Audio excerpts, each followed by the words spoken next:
Clean intestine के माने देखा देखो नॉर्मल राइट पूरा टनल टाइप दिसछि हां कि नहीं it is normal intestine but जेते बेले या भीतर टॉक्सिसिटी जमी जीवो आपण देखिबे केम देखा जाय देखो this is called cobblestone appearance irritable bowel syndrome IBS Crohn's disease एमती हेते आपण को छोटे छोटे घा हे जीवो सब बरे हैं खाई सारे सारे झाड़ा लागिवो देखो एडी छोटे छोटे गात हेछि हां कि नहीं झाड़ा लागुथबो किंतु आपण जीवेनी बहुत लोक से मिस्टेक करंती बॉडी कोन करिवो छोट छोट गात करके ताको रखी दी आ तथापि भी जदि आपण झाड़ा गले नहीं गात को एते बड़ कर देबो बाहर गोटे रास्ता हे जीवो दैट इज कॉल्ड फिस्टुला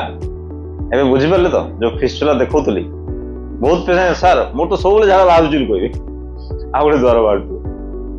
तो फिस्टुला को आ जाए।